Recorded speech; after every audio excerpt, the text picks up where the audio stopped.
Hello guys, Radhe Radhe. आज हम आपको सोमवार व्रत कथा पढ़कर बताएंगे।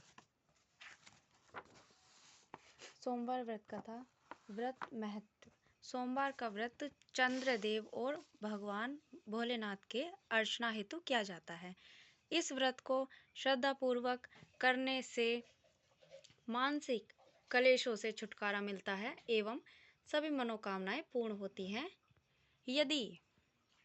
यदि श्रावण के महीने में सोमवार का व्रत धारण किया जाए तो यह अधिक फलदायक सिद्ध होता है। वैसे यह व्रत चैत्र, श्रावण और कार्तिक मास में किया जाता है। इस व्रत में सोमवार के दिन उपवास रखकर भगवान शंकर, मां पार्वती की पूजा अर्चना करनी चाहिए तथा दिन में एक बार भोजन करना चाहिए। सोमवार का व्रत रखने से स्त्रियों को पति पुत्र का सुख मिलता है। पूजन विधि। भगवान शंकर की पूजा का श्रेष्ठ समय प्रातः काल माना जाता है, अतः सोमवार के दिन प्रातः काल ब्रह्म मुहूर्त में उठकर नित्य कर्म से निवृत्त हो स्नान कर पूजन हेतु ध्यान कर भस्म धारण कर कुशा पर बैठ पूर्व अथवा उत्तर दिशा की ओर मुख रखें। चौकी पर नया सफेद कपड़ा बिछाएं। उस पर तांबे पर खुदा सोमवार यंत्र और भगवान शिव की प्रतिमा तथा शिवलिंग की स्थापना करें। बेल पत्र, पुष्प, अक्षत, जल एवं दक्षिणा इत्यादि सामग्रियां अपने निकट रखें। शिव पूजन विधान के पश्चात व्रत कथा पढ़नी चाहिए तथा व्रत कथा पूर्ण करने के उपरांत भगवान शिव को भोग लगाकर तुलसी के पौधे को अर्घ दे एवं दिन में एक समय ही भोजन करें। सोमवार व्रत कथा। एक साहूकार बहुत अमीर था। उसके पास धन की कोई कमी नहीं थी। साहूकार के पास सभी सुख और ऐश्वर्य के साधन थे, किंतु उसको एक ही दुख था कि उसके कोई औलाद नहीं थी। दिन रात वह इसी चिंता में लगा रहता और एक पुत्र पाने के लिए हर सोमवार को भगवान चंद्रदेव व शिव जी को पूजा करता व व्रत रखता था।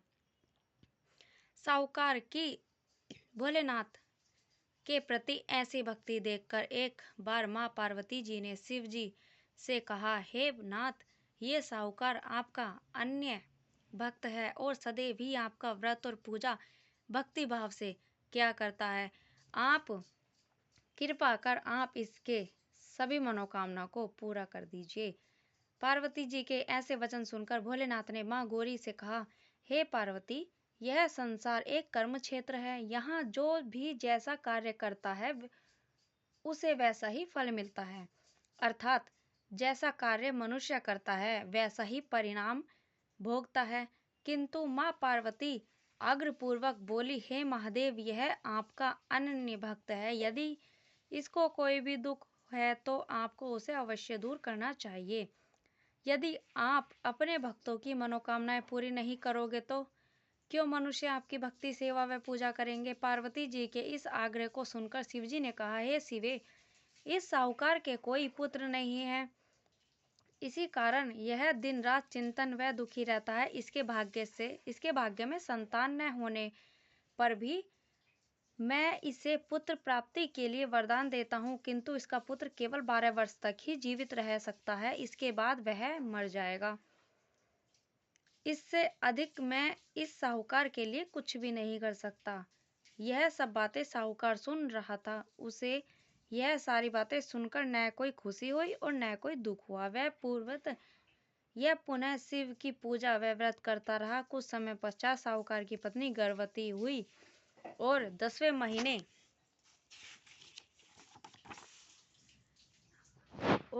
महीने में उसने एक बहुत ही सुंदर पुत्र को जन्म दिया। साहूकार के घर में बहुत खुशियां मनाई गईं, किंतु साहूकार ने अपने पुत्र की 12 वर्ष की उम्र जानकर कोई खुशी प्रकट नहीं की और इस संबंध में किसी को कोई भेद भी नहीं बताया। वह बालक धीरे धीरे बड़ा होने लगा। जब वह बालक 11 वर्ष का हो गया तो बालक की माता ने साहूकार से उसके विवाह के लिए कहा, किंतु साहूकार ने कहा कि मैं इसे काशी जी पढ़ने भेजूंगा। साहूकार ने अपने साले को बुलवाकर कहा कि तुम इस बालक को काशी पढ़ाने ले जाओ और इसे विधिवत शिक्षा ग्रहण कराओ। साहूकार ने उसको बहुत सा धन देकर कहा कि रास्ते में जहाँ कहीं भी ठहरो वहाँ यज्ञ और ब्राह्मणों को भोजन कराते जाना।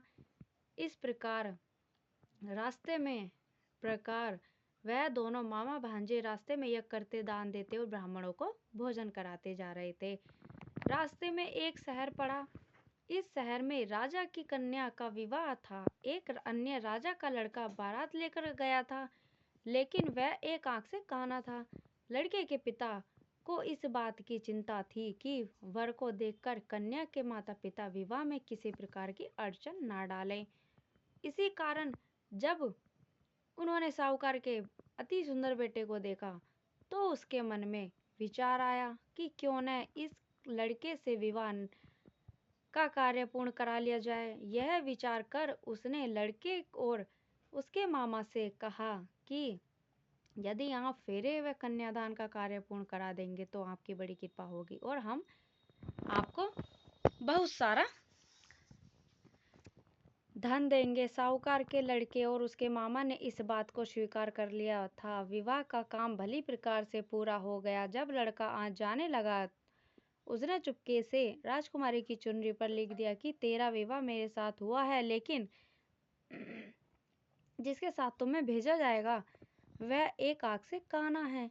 मैं काशी जी को जा रहा हूँ। राजकुमारी ने जब इस प्रकार लिखा पाया तो उसने काने राजकुमार के साथ जाने से इनकार कर दिया और कहा कि यह मेरा पति नहीं है। मेरा विवाह जिसके साथ हुआ है वह काशी जी जा रहे हैं।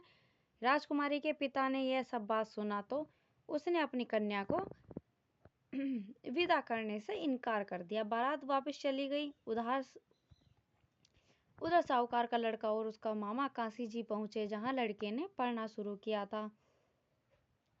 अपना अतिरिक्त समय मामा भांजे यज्ञ दान आदि में व्यतीत करने लगे। इस प्रकार कई महीने बीत गए। जब लड़का 12 साल का हुआ तो उस दिन लड़के के मामा ने यज्ञ का आयोजन रखा था। अचानक ही लड़के की तबीयत खराब हो गई। लड़के के मामा ने कहा कि अंदर जाकर सो जाओ। लड़का अंदर जाकर सो गया। थोड़ी देर पश्चात उसने सोचा कि मैं पहले यज्ञ कर लूं, तब कुछ सोचूंगा। लड़के के मामा ने यज्ञ पूरा किया और फिर रोना प्रारंभ कर दिया। वह बहुत जोर जोर से रो रहा था। संयोगवश शिव जी और पार्वती जी उधर से जा रहे थे। पार्वती जी ने भगवान भोलेनाथ से कहा, हे नाथ, कोई दुखी व्यक्ति रो रहा है, उसके कष्टों को दूर कर दीजिए। जब शिव जी और पार्वती जी वहां पहुंचे तो उन्होंने देखा कि वहां पर एक लड़का मरा हुआ पड़ा है। तब पार्वती जी ने देखते ही लड़के को पहचान लिया। पार्वती जी ने लड़के के मरने का कारण पूछा तो भोलेनाथ ने बताया, हे गौरी, इस लड़के की आयु इतनी ही थी, ये अपनी आयु कर पूर्ण चुका है। तब पार्वती जी ने विनम्रता पूर्वक कहा, महाराज कृपा करें, आप इस लड़के को जीवित कर दीजिए, नहीं तो इसके माता पिता इसके वियोग में तड़प तड़प कर अपनी जान दे देंगे। माता पार्वती की बात सुनकर शिवजी ने लड़के को पुनः जीवित कर दिया। शिवजी की कृपा से लड़का जीवित हो गया। शिव शंकर व पार्वती जी शिव को धाम चले गए। शिक्षा पूरी होने पर लड़का और उसका मामा पहले की तरह यज्ञ करते, ब्राह्मणों को भोजन तथा दक्षिणा देते हुए अपने घर की ओर चल दिए। रास्ते में दोनों उसी शहर में आए जहां पर उस लड़के की शादी हुई थी। वहां पहुंचकर दोनों ने यज्ञ करना शुरू कर दिया। जब वे दोनों यज्ञ कर रहे थे तो उस लड़के के ससुर यानी वहां के राजा ने, जो उधर से घोड़े पर बैठकर अपने सेवकों के साथ जा रहा था, उसने लड़के को पहचान लिया। राजा ने महल में ले जाकर दोनों की खूब सेवा की। कुछ समय राजा के महल में रहने के बाद लड़के ने राजा से जाने की आज्ञा ली। राजा ने अपनी लड़की को लड़के के साथ विदा किया और साथ में बहुत सा धन एवं दास दासियों को भी भेज दिया। जब वे अपने शहर में गए और लड़के के मामा ने कहा, पहले मैं तुम्हारे माता पिता को तुम्हारे आने की खबर सुना आता हूँ, तब तक तुम पत्नी सहित यहाँ आराम करो। ऐसा कहकर लड़के का मामा ससुर को अपने पुत्र के आने की खबर देने चला गया।